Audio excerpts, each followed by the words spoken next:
Siapa yang setuju bahwa sesungguhnya Indonesia bisa lebih besar dari Tiongkok dan lebih powerful dari Amerika?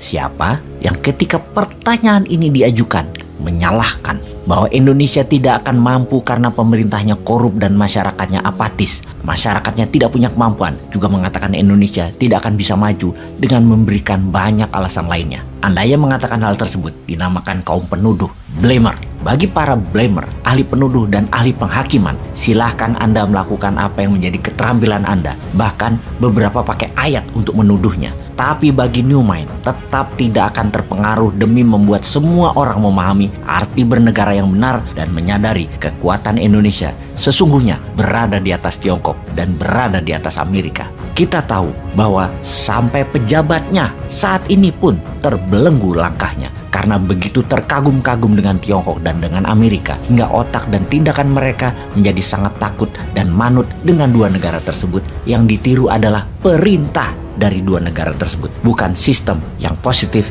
yang ditiru untuk Indonesia. Contoh sederhana, kita tanya kepada akademisi dan pejabat-pejabat negara saat ini, mengapa dalam 7 tahun ini berani ngutang senilai 5.000 triliun dalam nilai rupiahnya, atau menjadikan hutang akumulasi negara setara 7.000 triliun ke negara lain. Kita berani ngutang ke dolar, tapi tidak berani ngutang ke rupiah. Ngutang ke diri sendiri 7 triliunnya tidak berani. Mengapa? Emangnya apa jaminan hutang dolar tersebut? Proyek di Indonesia. Kenapa nggak ngutang ke rupiah, jaminannya proyek di Indonesia juga? Ini bosman memang bodoh ya otaknya.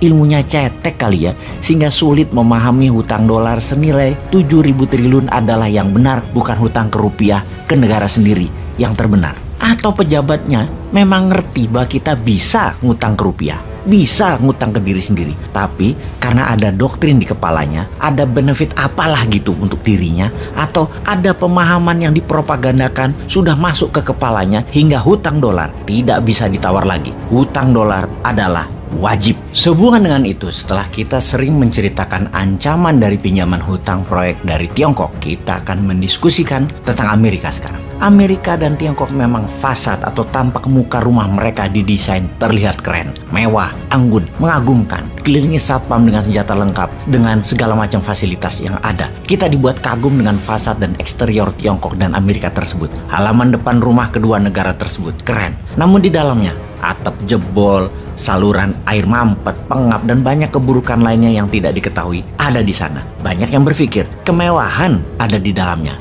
Itu bohong. Di dalamnya ada HAM di Tiongkok, ada ketidakbebasan berpendapat, ada pembatasan gerak manusia, dan banyak hal negatif lainnya di Tiongkok. Demikian juga di Amerika, terlalu bebas hingga menjadi negara kapitalis, liberalis, yang hanya 10% manusia saja yang menikmati nikmatnya Amerika. Sisanya menderita lebih parah dari mereka yang tinggal di negara dunia ketiga. Kita akan bahas bubble-nya Amerika yang setiap saat meledak.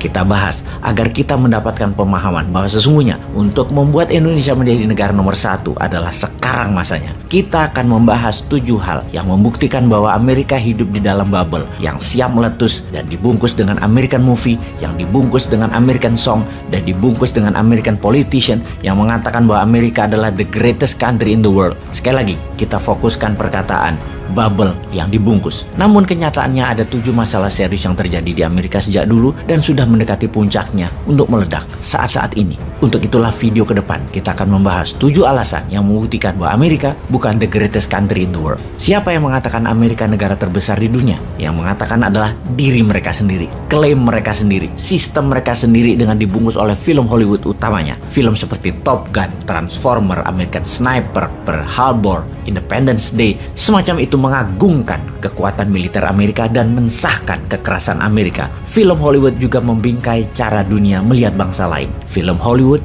didesain untuk manusia memotret bangsa lain sesuai maunya Amerika. Karakter Rusia misalnya dikatakan sebagai orang yang bengis dan dingin. Orang dari Afrika sebagai orang yang kotor, korup, dan miskin. Orang dari Amerika Latin sebagai kriminal narkoba. Orang dari India sebagai orang yang licik dan bodoh. Orang Timur Tengah sebagai teroris. Dan jutaan bahkan miliaran manusia di dunia menjadi percaya informasi Hollywood ini. Pesannya di belakang itu semua jelas. Amerika adalah bangsa yang terbaik. Sangat rasis sebenarnya Hollywood itu. Karena memang di belakangnya negara Amerika, khususnya industrial military kompleknya Amerika yang membayar Hollywood billion dollar per tahunnya untuk mengagungkan militer Amerika dan membuat citra tentara Amerika manusia pilihan terbaik, seorang pahlawan. Padahal di balik kepahlawanan yang diglorifikasi Hollywood tersebut, tentara Amerika meledakkan bom atas manusia yang tak berdosa di banyak negara. Demikian juga sisi musik, lagu-lagu mengagungkan Amerika disebar ke seluruh dunia, mencitrakan Amerika negara terbaik, negara orang pemberani, negara bebas, dan semuanya bisa terjadi di Amerika. Semua itu berciri ada bendera Amerika melambai perlahan di video-video mereka. Tetapi kenyataannya, Amerika di dalam negerinya banyak kegagalan parah di banyak masalah keseharian. Untuk itu sekali lagi, kita akan mengurai 7 hal yang membuktikan Amerika bukan negara terbesar di dunia. Untuk apa serial ini dibuat? Karena inilah masa peluang Indonesia mengambil alih demi kesejahteraan masyarakat Indonesia juga dunia. Wah, ini ora. Time to plan and action. Sudah terlalu banyak isu ekonomi buruk di negara ini. Stop, saatnya Anda tahu wealth profile bisnis yang cocok untuk kepribadian Anda dan menambah penguasaan baru dalam mengelola cash flow Anda. Ambil peluang ini, ikuti Bosman Tour 2023 Solo, Malang, Tangerang, Road to Billionaire. Selamat bergabung.